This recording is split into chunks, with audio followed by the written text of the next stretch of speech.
welcome everybody. Thank you so much for joining us for another episode of Anewgo of New Home Sales. I'm your host, Anya Chrisanthon, and joining me today is my original co-host, John Lee. Hey guys. And we're very excited to introduce our guest for today, Bobby Juncosa with Edgewise. Bobby, welcome to the show. We're so excited to have you on today. Thanks for having me. So Bobby, first question is, let's get to know you a little bit. So tell our listeners a little bit of your backstory and what is it that you do at Edgewise. So you're co-founder and CTO. So tell us all about your company. That's correct. Yeah, I'm the chief nerd of the company. My background, real quick, is that I started in tech. My career has always been with a tech. I've had an advertising company for a while. I worked in pharmaceutical. I lived in Philadelphia for a bit. And so there's a lot of pharmaceutical and finance in that area. I worked in general advertising for a while, but again, always with the tech leaning. I started in Flash, so I was always doing some kind of interactive type things. And then a few years back, my neighbor was into real estate. He was a developer in Philadelphia, and we got to chatting. And I said, "How come I can't buy a home online?" And that's what started the whole thing. So we started Edgewise because we were neighbors, and he brought the real estate domain expertise, and I brought the kind of marketing and tech side of things. Since then, I like to think that I've picked up a bit of domain expertise, but I went into it very naive and very ignorant that how hard could it be to sell a home online? And here we are. So we started Edgewise. It was originally in Philadelphia. I'm now in Miami, and the company's sprinkled around the country. Very cool. When you say how hard can it be to buy a home online, are you talking about existing homes, new construction, all of the above? So tell me a little bit more about the process. Yeah, that's a good question. At the time, I wasn't necessarily thinking about one or the other. I just thought, how come homes aren't bought and sold online? Since then, we have focused mostly on new construction. That's mostly where Edgewise. There's some reasons for that. The biggest reason is, as you guys know, real estate transactions are a very emotional process that you don't do very often. You maybe only do it half a dozen times in your lifetime. So there's a few things that come with that. One is you almost forget what it's like in between. Two is that the incentive to optimize that process isn't quite there if you're only doing it a few times. If you're only going to buy a home every 7 years or so, is it that important that it's super optimized for efficiency? The other piece is that because both sides are more emotional, it's harder to get past that. And because they don't do it very often, they're not coming from a position of, they're not super informed about how the process works. With new construction, one of those parties, the seller, does this all the time. They're less emotional about it. They are incentivized to optimize that process because they do it so often. So by focusing on new construction, it allowed us to at least have some work with a party that we knew was more incentivized for the efficiency, and also help the buyer along the way. Because ultimately, we do feel that new construction is the more complex of the two, new construction versus resale. So that's the quick and dirty reason why we focused on new construction. But at the time, it was, I just want to be able to buy and sell a home online. What's stopping us? When we first met, it was back in 2019 at the International Builders Show, and I was giving a presentation about marketing technology. And I feel like I was the only one in the room talking about technology, but you and your CEO both approached me afterwards and said, "Hey, we're also in the prop tech industry." And I'm like, "Wow, really?" Because we were really an anomaly back then. And then when I got to talking to you, you were one of the very few people that were talking about real estate technology, but in a very comprehensive strategic format, not just about one particular function or feature, which I think that's the way we really need to attack it. Now, it's been 5 years since, and this past year when I was at IBS, I saw a market change toward a desire for technology. When I did my presentation 5 years ago, I had 2 slides on AI and nobody knew what the heck I was talking about. I was even talking about APIs and nobody, it was like a foreign language. This past year, there's probably over a dozen sessions about AI, and there's so many startups that have started out with prop tech. How have you seen that change for you? Have you seen that same change and shift toward technology? And then describe a little bit about your products and services so we understand what you're doing.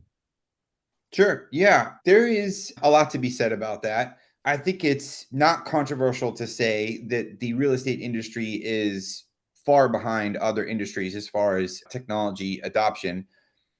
And I think there are various reasons for that. Mhm. One is that already we're going to start firing shots. But the one reason is that you have the industry itself has not really had to change. Mhm. So there really hasn't been the incentive to try to compete and differentiate through technology as an option or to optimize. There are $300 million, $500 million high-rise luxury condos being built in tier one cities where they're doing the whole thing in Excel. So it's still to this day. So Right. yeah, it's pretty crazy. I think, and this is not a real estate specific topic, but when you look at where adoption comes, like what triggers massive adoption or massive change, I think you have this intersection of three things. One would be an economic impetus, or is that there's money to be made or money to be saved, that kind of thing. You have, is the technology ready? Is it mature enough to solve the problem? And then you have a cultural acceptance of said technological solution. And you won't see change until you see all three of those things intersect.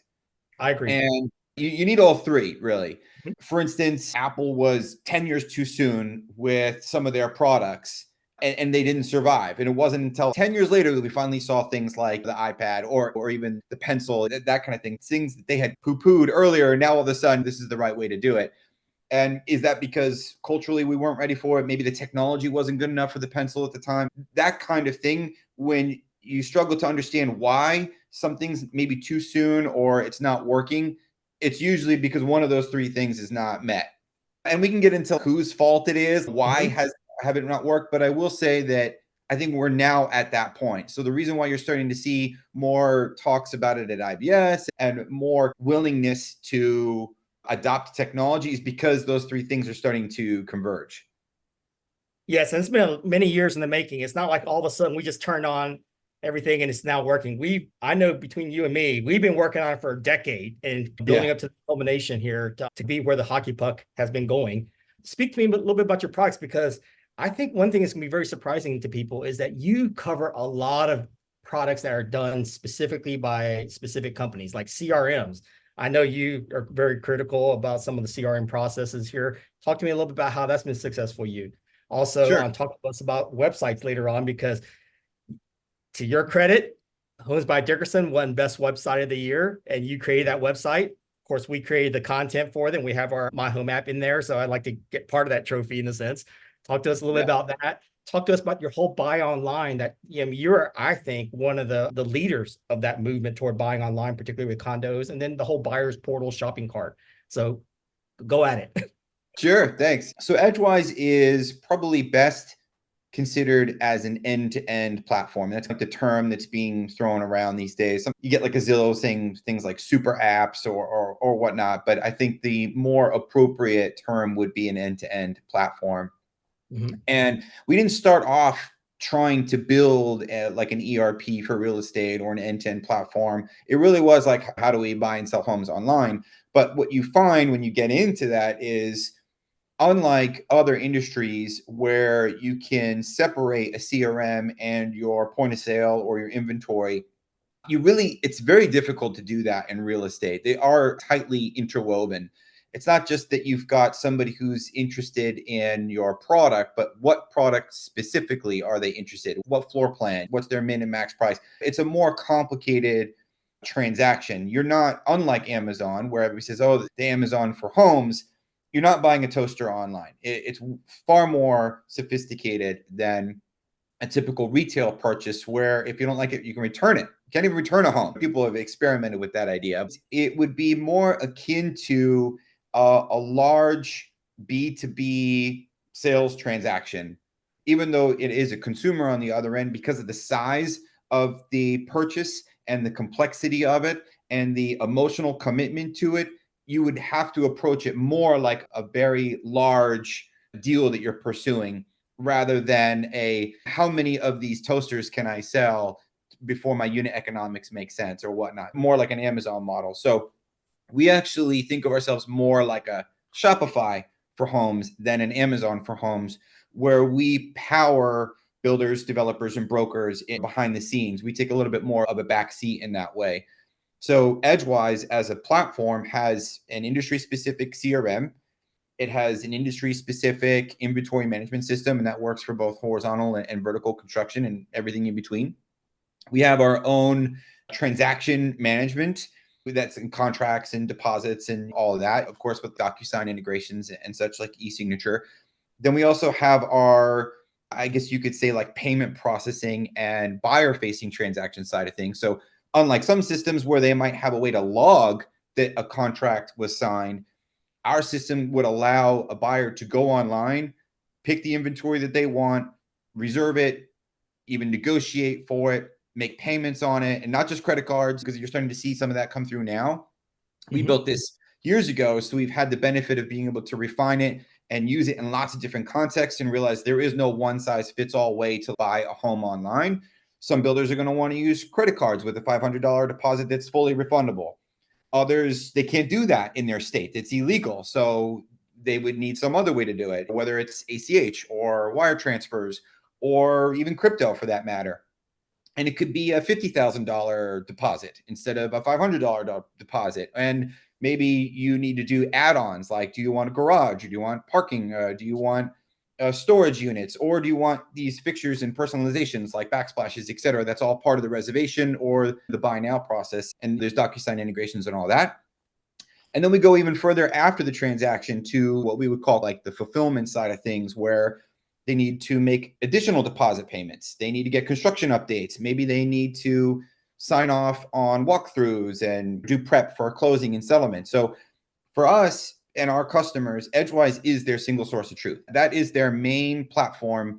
If you were to think of it like a hub and spoke model, Edgewise is in the center. Everything else is on the peripheral, and we use APIs and integrations and all that stuff to make that work. But Edgewise is their main platform.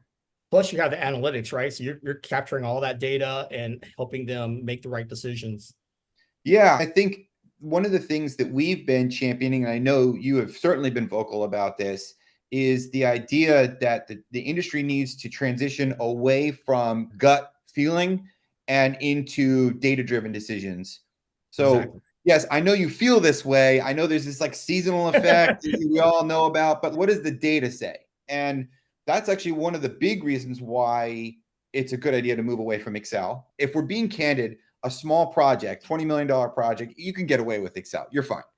But as you get bigger, you need a more sophisticated system. And one of the big things that you need is to be able to look at data over time, not just what's my available inventory right now, that cross section of data, but what does it look like over time?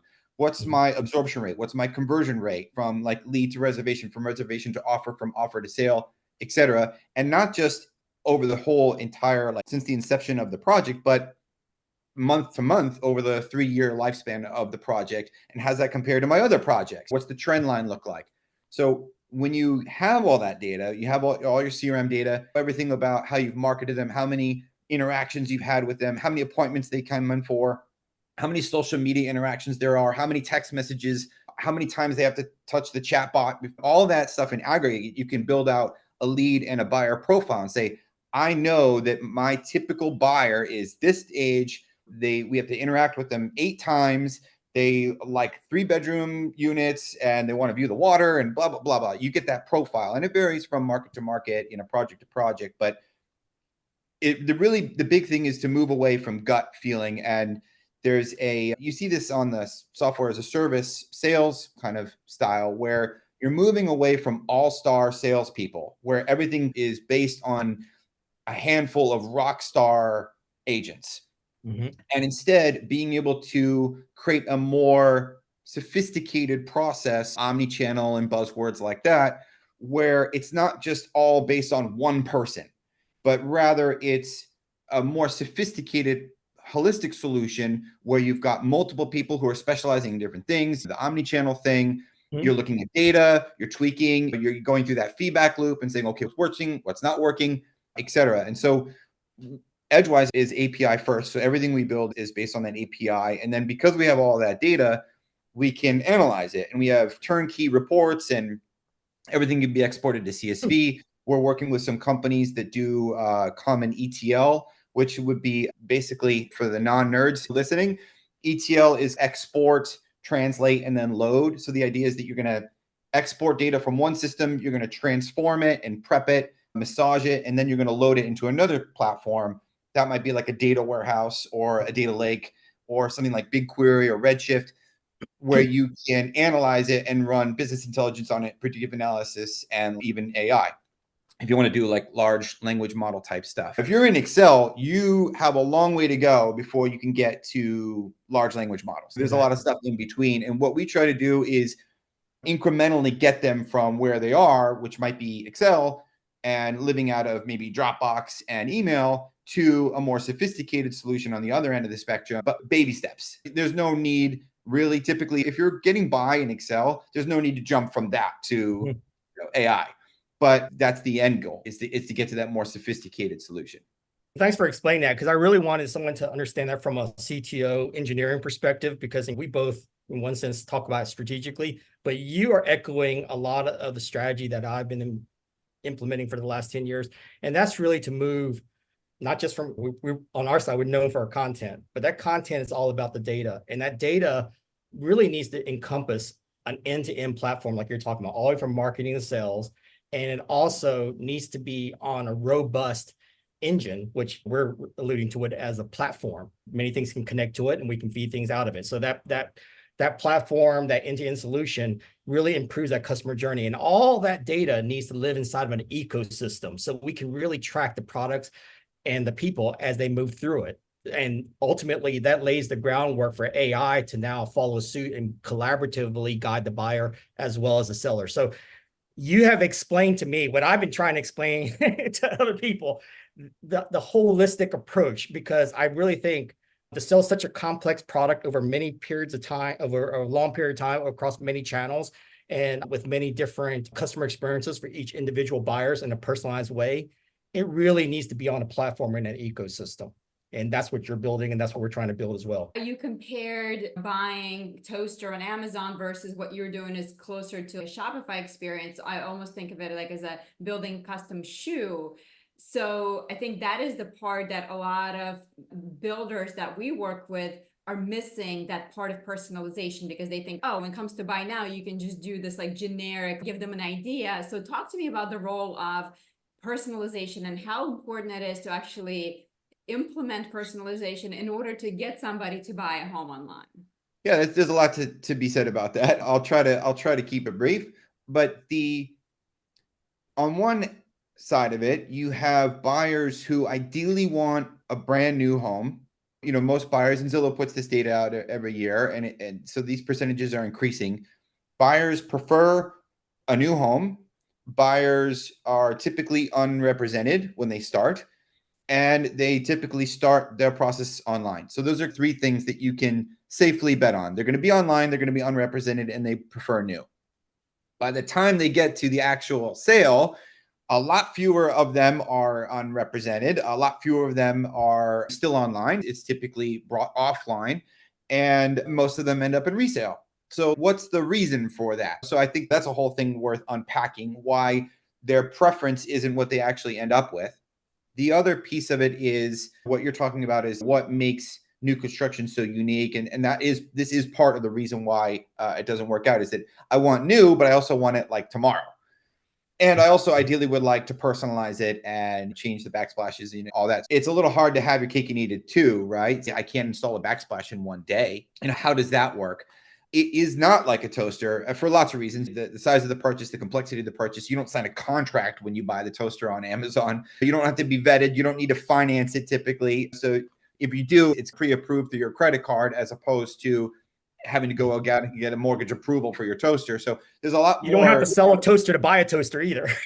Right. Yeah. You don't have to wait for your existing toaster to be sold before you can buy the new one. Right. There's a lot of complexity that's added to that. You don't typically have an agent representing you in your toaster purchase. And likewise on the other side, the personalization thing, to go back to that, it is important, although I think we are seeing that the industry, on one hand, everybody wants to personalize it, but they also want something very quick. And so the builders are in this tough spot where it's, okay, I also want to do custom homes. I want to give you what you want, but I also need to move inventory, and I need that kind of predictable side of the business. And there's a lot of buyers that want new and are willing to not personalize it if they can move in quickly. So I think you are seeing builders increasing their even the custom builders increasing their percentage of spec homes, the ones that they'll build with their own kind of sense of what the personalization should be. And then they'll try to sell those as like quick move-ins or that kind of term. It varies what that term is, but that's the basic idea, like a QMI type home. Whereas condos, they're all spec. You're really not going to personalize much of anything. Sometimes you get like a light and a dark palette, but it's pretty limited. On the spec side, sometimes you can get away with basic add-ons, things that are very more color palettes and packages. Yeah. And I think that's what trips up builders sometimes when they think of personalization and customization. They're thinking like, oh my God, I need to have this inventory of 2,500 different paint codes. You don't have to go that far. There is an in-between where you can say, look, we've worked with some interior designers and we've come up with these packages that we think work well together. Does this work? And there's actually such a thing as like decision fatigue. So that's something to be aware of as well, that if you're overwhelmed with decisions, it's almost like I don't even want to make a decision anymore because I'm afraid I'm going to screw it up. Whereas if the developer or the builder can present carefully curated interior selections that are packaged, like you said, then it can actually be like a nice compromise where you feel like you've got your personal touch on the home, but you didn't have to overthink it. And the builder didn't have to have all this crazy inventory in a warehouse somewhere, etc. Yeah, it is very important, but you have to thread that needle between what makes sense from a business perspective, how fast you can turn it around, giving the buyer what they want. It's complicated. And there's a lot of nuance that I'm leaving out. Yeah, so talk to me about the website piece. Since Homes by Dickerson is a semi-custom home and they do offer spec homes, they do offer like some packages. How were you able to make that such an attractive website? Yeah, thank you. I mentioned that my previous life was in advertising, and I've built more websites than I can count over the years. Everything from consumer type stuff for the types of products you'd see in Super Bowl commercials to pharmaceutical and finance. So more on the B2B side. So I've touched lots of different industries and I know what works and what doesn't work. And so I do like to think that there is a way to take some of the learnings from all of those other industries and apply them to real estate. And we just haven't seen much of that. We've seen these kind of cookie cutter websites and things that they follow a basic formula and then they don't have the technology behind it. So the combination of the cookie cutter aspect of it combined with the lack of technology, the websites are just underwhelming. So we don't build websites all the time. That's not a primary business model, but occasionally we do, especially when we have a client like Homes by Dickerson. They have a really great product. They really truly care about the homes that they're building, and they spend a lot of time on the interior design side of things. They really care about their product as a custom builder. And so I think it was a natural kind of synergy there where they wanted somebody who could build them a website that lived up to their standard of their product. And so we sat down and said, okay, where do we want to take the brand? Where do we want to take the website? And we decided that we wanted a little bit more of an editorial vibe, almost like a high-end travel, something that you would find. Concierge. Yeah. Yeah. More like an Amman or like a Four Seasons or even like a Restoration Hardware as far as the retail side. So more large photography, less copy. Like we're not going to rant on and on about ourselves. We're just going to say, we're going to be very careful about what we say, but it's not going to be overly verbose either. Very carefully crafted copywriting and great beauty shots, which takes time and effort. You have to go and hire a good photographer. And we didn't use any stock photography on that website. It's all their product. That takes a lot of time. They'll build these showcase homes like Parade of Homes, and they maybe have one day where it's been staged and there's not anybody in there running around. So they have to bring in the photographer and take the shots. And then we try to work with that. So there's a lot of logistics to pull off a nice website like that. We try to incorporate video. And then underneath all of that is our technology and your technology. It's not just a pretty website. They have real-time inventory that pulls from our API because that's all in Edgewise. It's tied into our CRM, and then we can forward it on to other systems so they can do more with it. Tied into social media. I think there's a great relationship there as well. They do a lot on there and virtual tours. Yeah, it's all integrated to Brooke's credit and Anna's credit. They do make it look easy. I think they're doing a great job there, and their customers are really happy. Hats off to them. I think they made it a little bit easier on us. We didn't have to twist their arm to go have the photos taken. We said he probably would benefit from really nice photography. And she was like, got it. Good. Let's shift gears a little bit here, because I know you're also working with developers and brokers and builders. And obviously with the NAR settlement, $400 million plus, how do you think that's going to impact agents, buyers, even the portals and other prop tech companies? You given that a lot of thoughts? Yeah. Yeah. When the lawsuit was announced, my initial reaction was like, oh God, it's about time. And then it went quiet for a little while. And then when the settlement was announced, everybody was like, oh, okay, this is real. And so then we had been chatting about it along the way. What do we think is going to happen internally? And then when the settlement happened, everybody wants to know industry opinions. There are some people saying, like Barbara Corcoran, right? She said, it's no big deal. No, I disagree with her wholeheartedly. It is a big deal. It may be a bigger deal in areas where people aren't even talking, though. So, for instance, one of the settlement rules is that the NAR will not put the buyer agent compensation out there through the MLS and through other systems. You probably won't see it on Zillow and that kind of thing. That's the thing that everybody's talking about. Oh my God, the buyer agent compensation is gone. No, it's not. There's actually no rule that says you can't compensate the buyer's agent. So that's just not correct. What is correct is that they will have a harder time putting it out there, which the whole point was there was kind of collusion and price fixing and such. And so if you can't put the price out there, then there's less likelihood of price fixing because the price signals are there behind the scenes and everybody's hint, hint, wink, wink, like we all know what we're getting paid here. But that doesn't mean they can't compensate the buyer agent. And they even specifically say there's other ways that you can do this. So I actually think that the listing side they will find a way to communicate to the buy side what you're gonna get out of this. So that I'm actually not. Yeah, they're clever. They'll find a way to satisfy the rules and still communicate. You'll get yours. The big thing of the settlement that I don't think enough people are talking about is that the buyer's agent needs to be under contract, a proper, real agreement that says that you are representing the buyer. Right. That's the big thing, because right now that is by far the minority. What you're seeing now is that you have this kind of implied consent thing where the relationship between the buyer and the buyer's agent iteratively gets more involved as the transaction goes further along. To take a shot here at Zillow, It's been a business model, right? Their whole business model, they've tried to diversify and do these other things, but their whole model is to gatekeep the buyer from the seller. They don't want you talking to each other. What they want is that you think you're going to reach out to the seller. You fill out that form that says, I'm interested in 123 Main Street. That goes to a buyer's agent that you've never met, that you're not under contract with. That buyer's agent calls you through the Zillow Premier agent. They paid for this lead. That's their advertising revenue model. Yeah. They call you. They're not exactly transparent that they're not the listing side. They say, oh, sure, yeah, let's book a tour, blah, blah, blah. And then you show up. They show up. They're just now meeting you for the first time. They walk in. They introduce themselves to the listing agent and says, yes, this is my buyer. I'm representing them. And now they're set. Now they're getting their 3%, almost irregardless of what happens after that. You can always, but they typically do a good job of kind of hanging on and making sure that from there on out, if you don't go with that home, they'll be with you for the next home that you look into.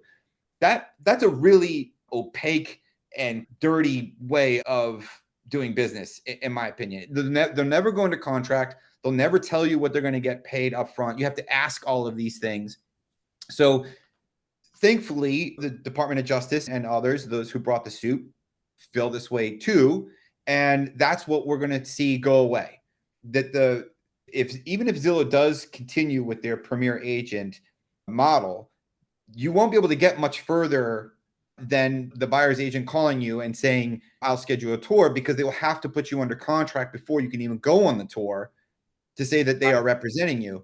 And at that point, then it'll be brought to the buyer's attention very early on. Okay, am I willing to give you 3%? They're gonna be more hesitant. Yeah. Mm-hmm. Yeah. And I don't mean to say that the buyer's agent doesn't bring any value. That's not what I'm saying at all. I actually do think that the buyer's agent has a lot of work to do. But I think what is fair to say is that hasn't been super transparent and hasn't been clear up front. This is what I'm going to do for you. And in exchange for that, I'm going to get 3%, et cetera. So I think we will see as a net effect when the dust settles from all of this. And I think this is the thing that everybody wants to know. What's going to happen to the buyer's agent? Yeah, what's going to happen? Right. My feeling is that the buyer's agent's responsibilities will get divvied up, essentially, because I'm not one to say they do nothing. I do think they do a lot. They provide a lot of value, but that value, those responsibilities that they have, will just get divvied up. So one piece of that is that the buyer will just do more self-service, things that they delegated to the buyer's agent. It's like, if I'm going to pay you, might as well you do it. They'll just do themselves, which is what you're already seeing.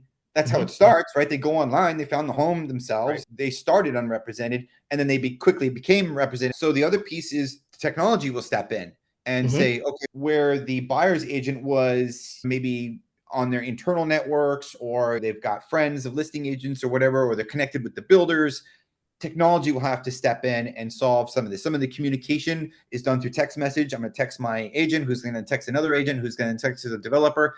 That you'll need a better form of communication to get everybody connected. So technology certainly has a large role to play in taking a piece of that pie. Just to add on to that a little bit, I think later on, maybe if we get to this, is about AI. I think AI could also be part of that technology, where it could help maybe find the homes that match what they're looking for, answer questions, maybe be a little bit of real estate construction expert, but also maybe even set the reservations. I think this could have impact on OSCs and even salespeople, but we'll let you keep moving down the funnel here. Technology piece, there's a whole thing to unpack there. What does that actually mean? Maybe it's worth coming back to. But the other two would be the listing agent themselves. I think a listing agent is actually going to have to step up a little bit too. They're going to have to take on some of the responsibilities that have fallen on the buyer's agent. A lot of hand-holding and making the buyer feel comfortable. It's a huge transaction after all. The listing agent can rely on the buyer's agent to help them out and make them feel better about the transaction. If there's no buyer's agent, then somebody's got to do it to make them feel better. So it's actually going to be even more important that the brokers that you hire on the listing side are really good at their job, because then now they're going to start to be dealing with what is I don't mean this in a derogatory way, like an ignorant buyer. They've never bought a home before, or they've only done it twice before. What do they know? Where they could rely on the buyer's agent to help them out and provide some education and handholding. If the buyer's agent is not there anymore, then somebody's got to do it. So I think the listing agent's responsibilities are going to grow. And then the last one is lawyers. This is a complex contract that we're signing here. And in some states, the buyer's agents aren't even allowed to engage in that anyway. It's like against the law. And it makes sense. It's a contract. You should probably use a lawyer for that. So it makes more sense when you're talking about the complexities of a contract and clauses and amendments and all of these things. Have a lawyer look at it and have the lawyer give you their opinion on and negotiate those types of terms. And they work per hour. Instead of giving them a percentage of the commission, you may end up paying them a few $1,000s in legal fees. But in situations with a builder where their contracts aren't changing anyway, or in states where they use standard contracts and there's very little amendment to that, then you may not need a lawyer at all. So I think what it's going to come down to is more self-service, more technology, more responsibility on the listing agent, and then maybe you'll see more real estate legal experts coming into the field. And then I don't think the buyer's agents are going to go away. I think that the $1 million question would be, if you're a buyer's agent and you're like, oh my God, is my job at risk? The $1 million question you have to ask yourself is, the buyers that I've gotten so far, because I'm assuming that they've done this for a little bit, would I have been able to get them if I had put them under contract before we went on that tour? If the answer is So yes, Bobby, see, the thing is, there is a buyer's agent contract that's in place now. And Yeah. technically, you're supposed to get it signed on the first interaction, which I don't think many do, but I think really good agents do get it signed right away. So Right. what typically has happened is they wait until the buyer's submitting a contract, and with that contract, they're having them signed as, hey, I'm representing you. And obviously the whole paid part is easier conversation because typically the seller has been paying for it. So I don't know if it's gonna have that huge effect on a buyer's agent side. Maybe they were gonna be, a little bit more upfront about it and making sure that they do sign this paper before they go out. But I also think that there's gonna be a lot more flexibility with that. That's okay, this says you owe me 3%, but really we're gonna try to get that from the sellers anyway. And if for some reason they refuse to pay, I think they're just gonna have to be flexible with it and say, I'm not gonna go after you, because otherwise no buyer, or very few buyers would actually sign something that says I'm on hook for this 3% if the seller doesn't pay you. So I don't know if it's gonna have that huge effect on the buyer's side. And then on the listing side, I think that's where it's gonna be tricky, because you're almost getting into the dual agency situation, right? So I don't know how much they're gonna be willing to represent that buyer or talk them off the edge, but it definitely is gonna be a little bit of a hairy situation. And Bobby, you alluded earlier to, we're moving, like traditionally you need this rock star sales agent to supervise this transaction for the builder. And now with technology, you said, okay, we're gonna need to have few people in different spots to supervise the process. So talk to me a little bit more about that. Like with your technology now, with your platform, what type of builders do you typically work for? Like John had mentioned condos. So if you can talk to us a little bit more about who is the ideal customer for you to use that platform, and how do they utilize their in-house or listing agents for the transaction? Like what role do they play, and how are they typically compensated, if they're compensated? Yeah. There's 3 customers that we work with: brokers, builders, and developers. Mm-hmm.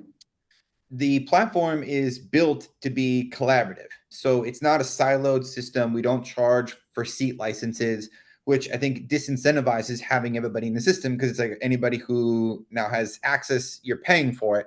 So we intentionally do not charge seat licenses for that reason. We want everybody in there collaborating and communicating, including the buyer. Unlike some of our competitors and existing systems, it's not per project, it's for an organization. Outside organizations can join in for free. The buyer has a buyer portal and they can communicate. So everybody's in there communicating and interacting, uploading documents, making payments, etc. So sometimes what will end up happening is that on one project, the developer is the one paying for the project, because they pay per community. So project is like a building or a community. We use the term loosely because we have different types of segments in the system.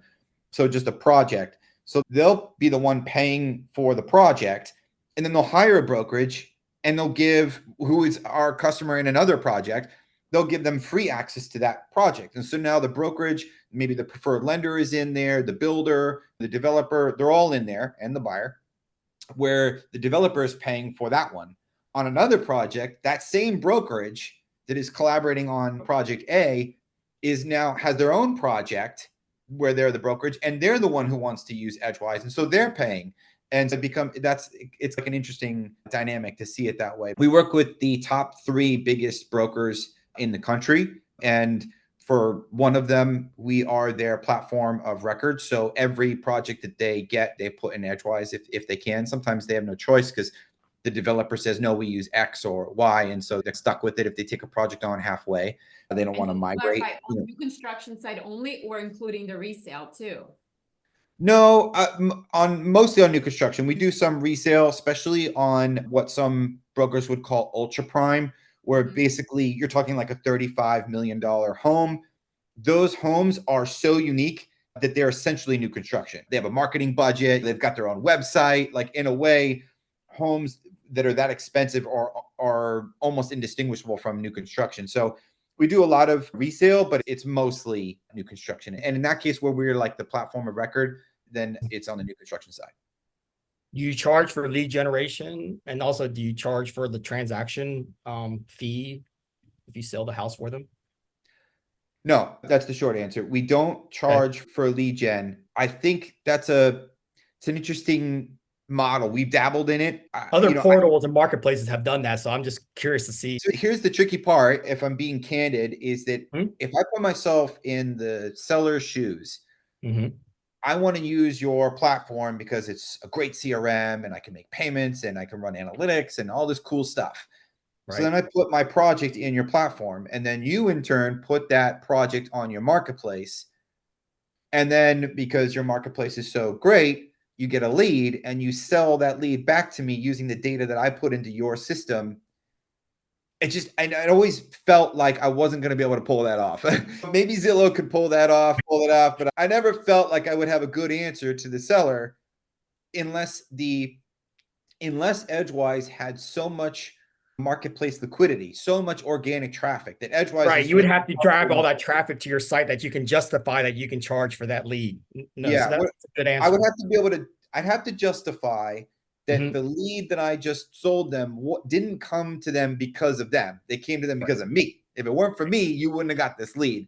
Right. And I feel like to build out a marketplace that has that much liquidity and we have that much brand recognition that I could justify selling the lead back to them would be, yeah. That's why you're taking a Shopify model as opposed to an Amazon marketplace model. Yes. Yes. Yeah. How about the transaction for helping sell the house? Aren't you part of that sales funnel that got them to convert? Yeah. And that's where I think it does make sense is that along the way, we have these kind of value add services that are optional. And if you want to use this service, like if you want to use our payment processing, we have an escrow service that we provide. We have a contract to close service. So let's say you have a small team and the agents are overwhelmed with new leads coming in and they don't necessarily have the time to deal with what happens after the contract closing and move in. Then we have a contract to close person that can come in and help with that. So we offer these, add-on services, and each of those have their own kind of incremental costs associated with them. Whether it's if you're using us for wire transfers or you're using us for crypto conversions, all of these things come with fees, but we don't charge like a success fee like an Amazon, and we don't charge for the lead itself. Even though we do drive organic traffic, I don't think we've hit that like inflection point where we could say, look, you wouldn't have got this lead if it weren't for us. Right. And Bobby, I'm curious if you have, say, a condo developer that you work with and they're using your system, do you know what percentage of transactions come through your platform versus can they still do it in person if the buyer finds them some other way and they come in and are they still doing paperwork, or are they in person but doing it within your system? Yeah, that's a really good question, because I think when you hear buy online, you think, oh my God, we're never going to see each other face to face ever again. Right. And that's not the reality at all. There's this ebb and flow of online, offline. Even if you were to find the home online, you still want to see it in person. And then once you see it in person, do you really need to sign the contract in person, or can you just get a DocuSign and sign that? Or do I need to drop off the check, or can I just log in and make the payment? So there are times when you want to be face-to-face. I actually do want to physically come look at the backsplashes. That would be nice. I also physically want to tour the lot and do the walkthroughs and do all that stuff. That's fun. But do I need to come in to drop off a check, or do I need to come in to sign an amendment? Probably not. So in reality, you see this kind of online, offline, and what our system allows them to do is if they want, they can just log that an interaction happened. Okay, Susie came in last night. We did a walkthrough. Now it's in the system so that we can run analytics on that to say how many touch points does it take to get to a sale or whatnot. Or you can do like a Calendly integration or something where they book an appointment. It's a virtual tour, or one of those systems where they did the tour themselves. They just used the app and they logged in and they walked around. That now gets logged behind the scenes into Edgewise so that the tour happened even though you didn't physically go and do it. It allows you to keep track of your process, whatever it is, whether it's more heavily offline or more heavily online. For instance, if you wanted to record that a home was sold and upload the contract after the fact, scan a wet inked contract. That's cool. Or you could use our buy now functionality where they went online, they found the home, they reserved it, they negotiated with you, they made all of their selections, they docu-signed it, they made their payment through an ACH or crypto. It's all in the system. It's all taken care of for you. You don't have to worry about any of it. When it's all said and done, when you run the analytics, it's all data. And then you can run analytics to say how much of it happened offline versus how much of it happened online. I will say one of the things that we're quite proud of is because I think we were the first to do reservations online and buy now online. We have years of data on this. We know that the conversion rate from online reservations to sale is greater than 70%. Wow. So if you reserve a home online through our system, 70% of those will go to contract.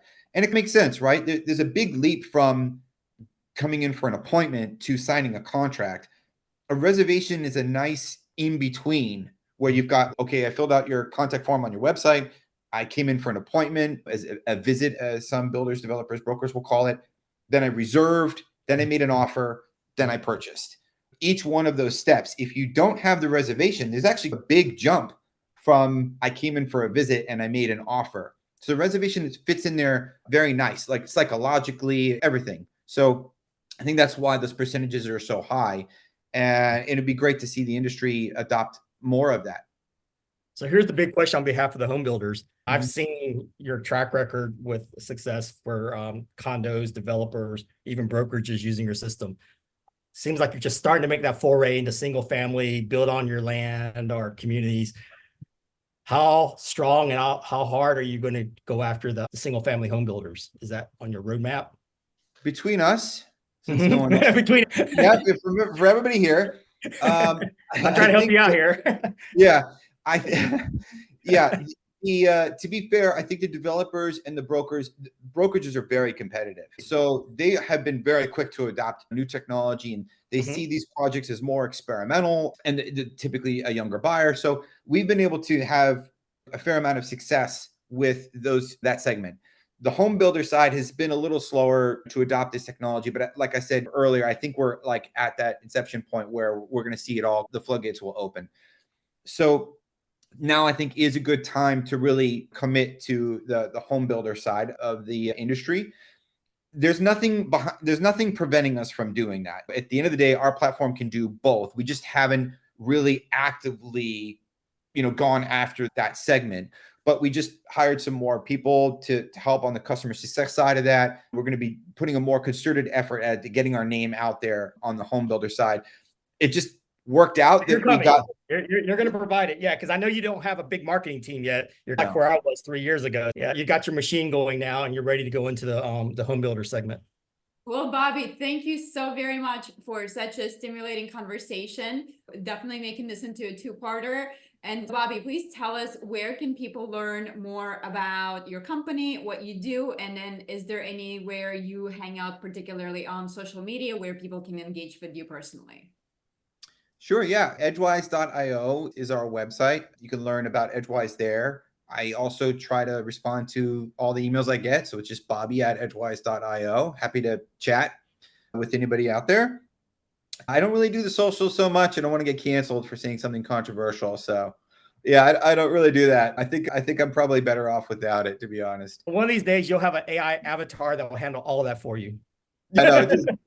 I'll Make just sure dial up it properly, not to say anything controversial first. Yeah, I'll just tell it to find that sweet spot of being controversial. Yeah, you probably won't find me on social media too much, but I'm happy to chat via email and phone calls or do things like this. Perfect. Thank you so much for being on today's show. We do appreciate your time. It was a pleasure speaking with you, and hopefully we'll see each other in person at one of the events in the industry. Yeah, great. Hopefully. Thanks. Talk to you Thanks, soon. Bobby. Bye. Bye.